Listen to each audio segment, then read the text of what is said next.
It's go time.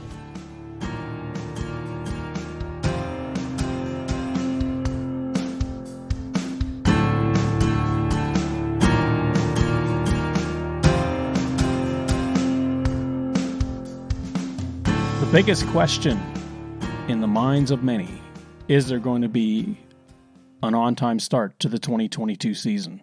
Welcome to Quick Kicks, everybody. Don Charbon along with Heath Graham. Pat is unavailable this week.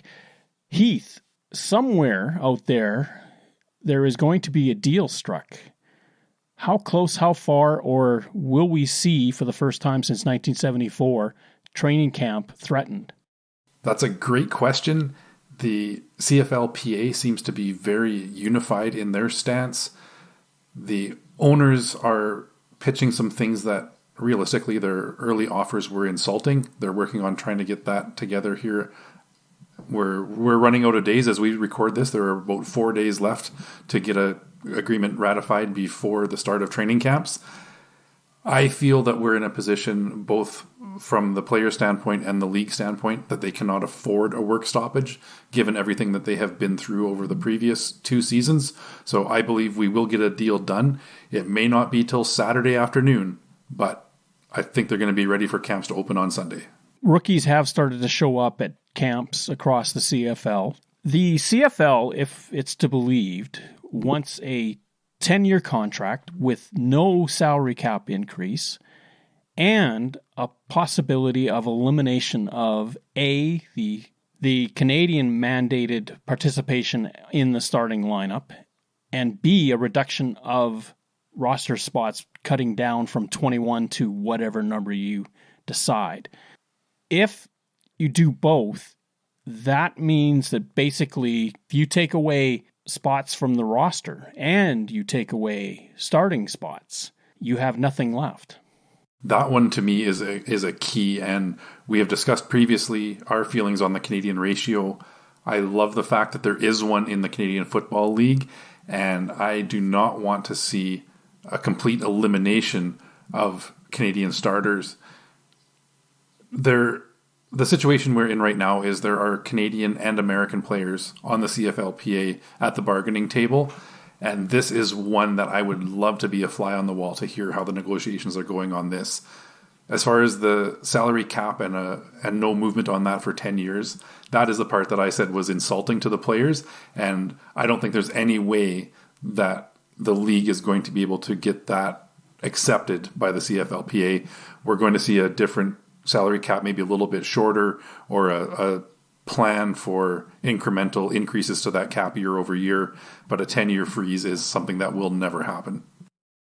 For everyone's edification, who is at the table when these guys are talking contract? You've got Hamilton Tiger Cats Chief Executive Officer Scott Mitchell. You've got Winnipeg Blue Bombers President Wade Miller representing the Canadian Football League Negotiating Committee. And on the other side, you've got Solomon Elimimian, and you've got Adam Bighill with the Winnipeg Blue Bombers, who's Vice President of the Players Association. Brian Ramsey, as Executive Director, is there as well. Ramsey's been through the wars quite a bit. This will be the first real major go-through for Elimimian, although he had to be a part of 2 discussions with the cancellation of the 20 season and the shortened 21 season. If anyone's interested and you want to get a deep dive into this, go to 3downnation.com or listen to their podcast on this topic. The guys do a great job of really breaking all of this into understandable pieces. The PA has chosen a different tactic to deal with this than the CFL. The PA has put out memos that are pretty much readily available for anyone to read that have been directed to their membership, but 3 Down Nation has got copies of them. The CFL, for their part, has almost been annoyingly silent, and the only thing you hear from the commissioner, Randy Ambrosi, is on draft night when he said, everything's positive, we've got a great working relationship. Well, 10 years and no salary increase is a weird way to start a negotiation. Everyone says, well, you want to start at extremes and work towards the middle, but how extreme is extreme? That's about as extreme as it gets. Interesting notes as well. Randy Ambrosie is a former CFL player. Wade Miller is a former CFL player. And not only that, he was never the most talented player in the room. He was never the fastest guy or the biggest guy. He is somebody who definitely benefited from a Canadian ratio and Canadian content on his team in his career with the Winnipeg Blue Bombers. This is where I would be so curious to hear how these negotiations go. Where does Wade Miller come from negotiating on the business side as the president of the Winnipeg Blue Bombers, but also somebody who really was a player and got that job based on the Canadian content? It would be fascinating. Of course, he has other interests that he has to represent. It's not just Wade Miller and his agenda that go to the table. Certainly he'll have his own interpretive bias. We all do. Most likely for him is that he's had a lot of discussion with the other governors, and this seems to be a theme on which they want to bang their drum a little bit and say, let's see if we can exact a toll out of the players somehow to get this changed. The thinking is, and this is just my speculation, but the thinking is the Canadian quota is a financial drain on the CFL because that, in their minds, artificially increases player salaries because Canadian players, there are far fewer available every year now than American players. I'm not saying that every year there's less and less Canadians, but there are far fewer that are draft eligible every year than their American counterparts. So you've got a limited pool on one side and a massive pool on the other. It's easier to dip into the massive pool and get what you want and not have to pay extra for it. But if you have to do it in the limited pool, it will cost extra. And we heard this kind of hashed out on Twitter with James Wilder Jr. talking a lot about American running backs versus Canadian running backs. And reading between the lines, Andrew Harris is who he is talking about. Andrew Harris has been a star Canadian running back in the league. James Wilder has been one of the best American running backs in the league for several years. And his complaint or his point was that as a Canadian, Andrew Harris demanded such a higher salary than he was able to get. Now, on the other side of that argument is the marketability of some of these Canadian players and the homegrown talent. And we've talked about this in the past of how big it was to have somebody like a Brandon Labatt playing for the Saskatchewan Roughriders or an Andrew Harris, a homegrown product playing for the Winnipeg Blue Bombers. And the list goes on. And to me, that marketability would offset some of that salary. I'm in favor of, and I've actually sent this out to Brian Ramsey, 4 on offense and 4 on defense. 46 players are named to a roster, 2 quarterbacks, 20 imports or Americans, and 21 nationals or Canadians. If you just do the straight numbers and say that every American or import played, that would leave 4 positions left. One of them is going to be gobbled up by a quarterback. That would leave 3. Just if you got rid of the quota of the ratio on the field and said, that's it, we're out of here with it. And that number, in my opinion, is too low. I believe one of the other aspects that is coming into play here is the length of service for American players and if or when they can be deemed a Canadian in those positions. And that's something that is kind of a two-edged sword as well. It builds that loyalty of a player's longevity in the league and longevity with a team for them to be able to take advantage of how they declare that player. But again, is there going to be a cap on how many of those you can have on your team? Because you can start quickly eliminating Canadians if you have 3 or 4 of these veteran American players that count against the ratio. In terms of length, 3 years would be sweet. 3 years with a team. And if you leave the team, free agency, you're back to square one. You start over again. Unless you want to have a 5-year in the league rider as well. I would go even higher than that. I like the 3 years on a team to build that loyalty. But if you jump ship, I believe I would even go 6-7 years of league experience before you can immediately take that position on another team. And the best formula that I would like to see would be as you mentioned, 4 offense, 4 defense, with the caveat that you can have potentially one on each side of the ball being one of these designated Americans that count in the Canadian ratio. I might be good with that. I don't think that would be impossible. How many then is the other cap that you'd have to have is how many of these types of players would you have as part of your roster? How many, we'll call them naturalized players, would you be allowed to keep? Is it 2, 4, 6? That's a great question. I think we need to get into that negotiating room and maybe sit down in front of these guys and throw some ideas at them. And I say that jokingly, but at the same time, this is a fan-driven league, and hearing fans' opinions might not be a bad idea if they're willing to listen to a few ideas that we toss around as well. Apparently, the two sides were supposed to meet tonight as we're recording. Maybe there's going to be some movement here. If everything is to be believed exactly, the CFL came out with some very, very harsh stands. If you're the PA, now you've got to figure out a way to start chiseling that down to get what you want from this deal. What you have to determine in any negotiation is how willing is that person to stick with what they have just said. Are they saying it to bluff you, as in a poker game, or are they saying it because that's their conviction? They are taking this stand, and upon this stand I shall. I guess it boils down to what are the breaking points on each side. What is the number for the salary cap that the league itself has determined they cannot go above? And what's the number that the players absolutely cannot go below? And then when you get into that middle ground, that's where you start to make some progress.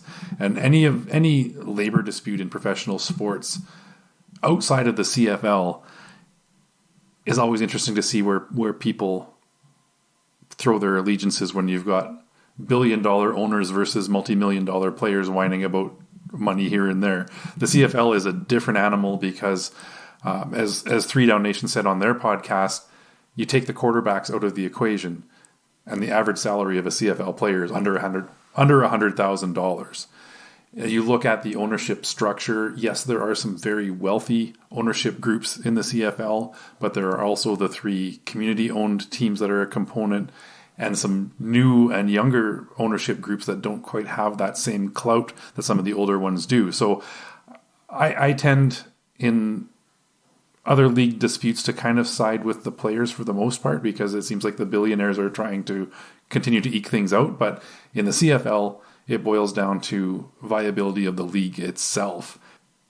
Again, I would love to see the players get paid, but can the CFL as a whole and these teams afford to continue to bleed money if the situation arises where they're struggling financially? We're still waiting for what Genius Sports is going to bring to the table in terms of revenue streams, fan engagement, etc., etc., etc. The CFL has been sort of banking on this idea that there are going to be other revenues that will help make the league more sustainable as it goes forward. Is there room within that for the players to maybe get a piece of that pie? Let's say you keep the cap, but you get a piece of this if this grows. Another example, TSN's contract. That's a reasonable way to go about it. Another challenge to that, though, is each province is kind of making its own rules as far as how they handle the single game and in-game betting. We saw today in Saskatchewan talking about how poorly this government has attempted to take up this torch.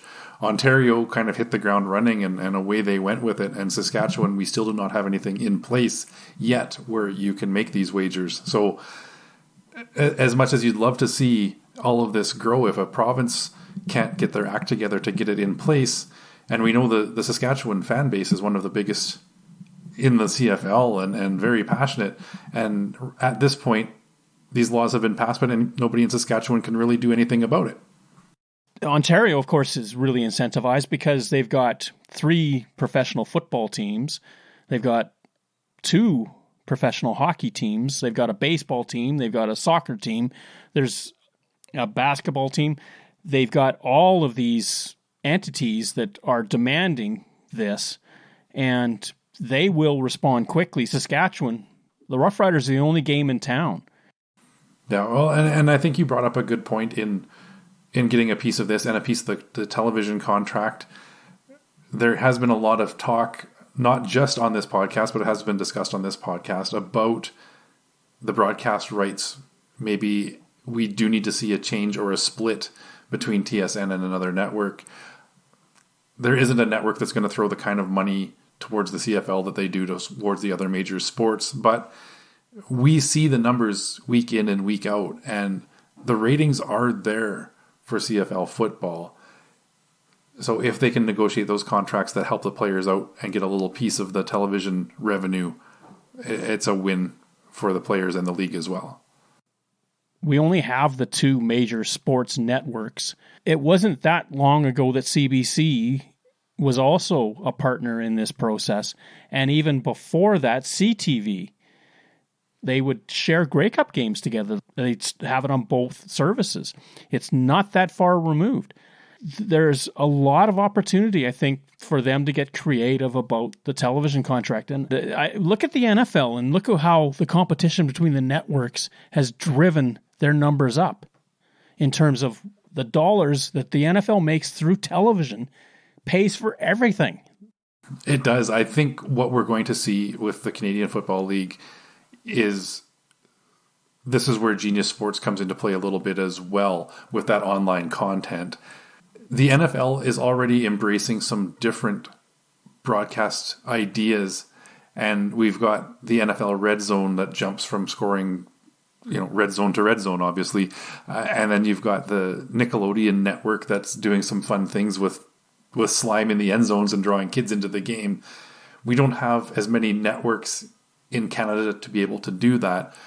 You've got unlimited streaming opportunities with YouTube and DAZN and Prime, Apple TV to bring the game to people the way they want to watch it. And that is what I think is going to force TSN's hand a little bit, almost if they want to stay relevant. You're going to be funneling off younger viewers to some of these other opportunities. And TSN, they do have their own tsn.ca where they can live stream some games as well. But they need to stay on top of that to not start losing that viewership to other potential streaming services. Why doesn't TSN sign a deal with, I'll just use Amazon for example, and put their games on Prime? That would help with Amazon's Canadian content requirements, and it would open you up to a different audience. Prime has NFL Thursday Night Football for the upcoming season. Apple TV has picked up Friday Night Baseball. YouTube shows the odd baseball game. This is where the universe is heading. Absolutely, and that's exactly what I was saying, is not only are these other services available, but the way they broadcast, your viewing experience changes by what streaming service or what venue you are watching this game through. And that's where there's opportunity. If we want to look at that tie-in with the gambling side of things, the amount of information that they can throw at you at a moment's notice in all of these different channels is the way that's going to continue to attract you. If you want to watch traditional broadcast, you can watch the TSN broadcast. If you want some specific in-game updates, you can watch YouTube or you can watch Prime or whatever the situation is. And it can really make your experience exactly what you want it to be. And of course, then there's the revenue streams associated with it. And that brings us back to this whole negotiation. The CFL is poised for a better future. If the CFL is concerned, it's because everything is still in the offing. It's not here yet. And they don't want to overstep and say, we'll give you this, and this, and then find out, the cupboard's bare. Maybe structure the contract. If you need the 10-year deal so that you have harmony, because they just don't want to keep coming back to this every 2 or 3 years. And if you think about it, I mean, we touched on it right off the top. They had to talk about the 2020 season. They've been in the room about the 2021 season, and here they are now discussing the CBA. they've had a lot to do with each other the last 3 years, and I'm sure they're probably, not that they don't like each other, but they maybe want to do other things. If you can get a 10-year contract, build some incentives into it, build a growth pattern into it. Maybe the first 2 years, status quo, we'll just live with it. But then in year 3, if we can develop revenue streams that will help augment this, some of your salary is going to come from over there. And as that grows, maybe a guy that's making 95 might see 100 or 105 at the end of the season instead. I think you've really summed it up well. And when we talk about labor disputes and work stoppages in sports, the one that comes front of mind to me was the 1994 baseball lockout, where they got most of the way through a season, ended up canceling the season, and it took years for Major League Baseball to fully recover from that. It seems like when they had these shorter CBAs that they're back at the bargaining table again, and you just kind of forgive everybody for canceling a season or a late start to a season or whatever the situation was. And then it seems like here we go again. And I don't know exactly what a 10-year one is going to look like for the CFL, but if they can go 10 years without even an inkling of a work stoppage, that is a win in my books. The CFL has not experienced a work stoppage from a bargaining standpoint since 1974, and that's a pretty long tour with reasonable harmony between the two sides. Each side is trying to steady themselves for what's about to happen. The CFL is being a little bit more pessimistic, saying, wait, we can't go too far. We've just went through a canceled season and a shortened season. Our revenue streams were kicked pretty hard. We want to develop this first. Let's give us a chance to work on this, and then let's give you what you feel that you deserve at that time. That's why I think if you build in increments somehow, you can have articles where this kicks in at this moment if this happens. I'm sure the players would be amenable to that. They will, and as you mentioned, we've been 48 years of somewhat harmonized coming to agreements. A lot of them have come down to the wire. A lot of them have come down to that day or 2 days before full training camps open that they've hashed it out. And I just hope that we are in that situation here again and not a situation like 1974 where there was some cancellations. I believe the league needs this. We've built some momentum after the canceled season to have a great product on the field last year. They've made some rule changes to make things even more exciting. We'll see how that all plays out, but I believe that we're in a position where we're trending the right way, and the sooner we can get this behind us and get players back in camp and get game ready, the better. CFL players all wear a face mask for safety. With COVID-19 on our field, we also need to wear our masks to keep everyone safe. Do your part. Be a team player. PA, they would like to see players not get on the plane because, and they're caught out by this, right? The moment you climb on that plane, you're not going to climb back on it to leave camp. You're going to be there. And the second thing that they argued, well, then quarterbacks don't go. If you're Edmonton and there are more quarterbacks than there are coaches, then what do you do? That was a very tough situation. And it's interesting that they have made this announcement and this recommendation for all veteran quarterbacks to not report to the voluntary sessions. Unless you are with the Edmonton Elks and you're one of the quarterbacks they currently have under contract, it would speak volumes because we know the volatility of a coach and general manager like Chris Jones. If he's got 10 quarterbacks on the roster, 4 of them stay away because of this bargaining agreement situation. Those 4 aren't going to be seeing the light of day once this bargaining agreement is ratified. As it is, JT Barrett won't be there this year because of an injury, so they're already down 1. Great question is, what do you do with Arbuckle? If Nick Arbuckle is going to be their starter now. Trey Ford has just signed. He has declined an offer by the New York Giants to attend a tryout session with them, and he is coming north to play for the Elks. He's a quarterback. What do you do with him? I think he's got a great upside. How does he say, well, I don't want to go to camp? Being a raw rookie, I think, puts him in a very difficult situation as well.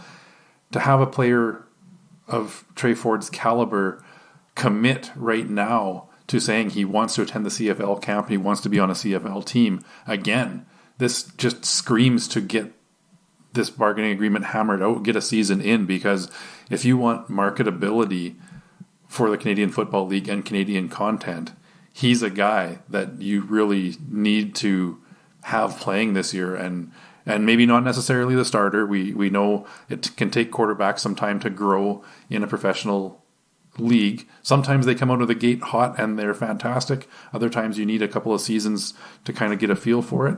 But to have him on a CFL roster, that is somebody that should be on those advertisements on TSN for Friday Night Football and get people excited about the future of Canadian quarterbacks in the league. It would be interesting to see how that all plays out in Edmonton. I'd love to be in the stands at Commonwealth to see what goes down with all of those quarterbacks, but I'm sure the Turf District will be all over that. They will, and we know they can't keep 10 quarterbacks. That's never going to happen. But if they've got somebody like Arbuckle and maybe Taylor Cornelius, and then Trey Ford is somehow tied to the team, whether he's listed as a quarterback or maybe some other roster position, how quickly are those fans going to turn if they come out of the gate and struggle a little bit like they did in 2021, and they're going to be screaming for Trey Ford and get him in the lineup and see what he can do? It's very possible. I don't know what the temperature of the room is when you're a season ticket holder or even just a casual fan going to your first game with the Elks. I think there's going to be some allowances. Chris Jones now with the helm, A, because he did take him to the Promised Land and win the Grey Cup the last time he was there. And B, it wasn't his fault what happened the previous year, so you got to give him some time to sort things out and figure it out. He'll have a lot more grace to get going than maybe a 3-11 team would normally. That's a fair point. But as we see in sports, sometimes there's nobody more popular on a team than that backup goalie or that backup quarterback.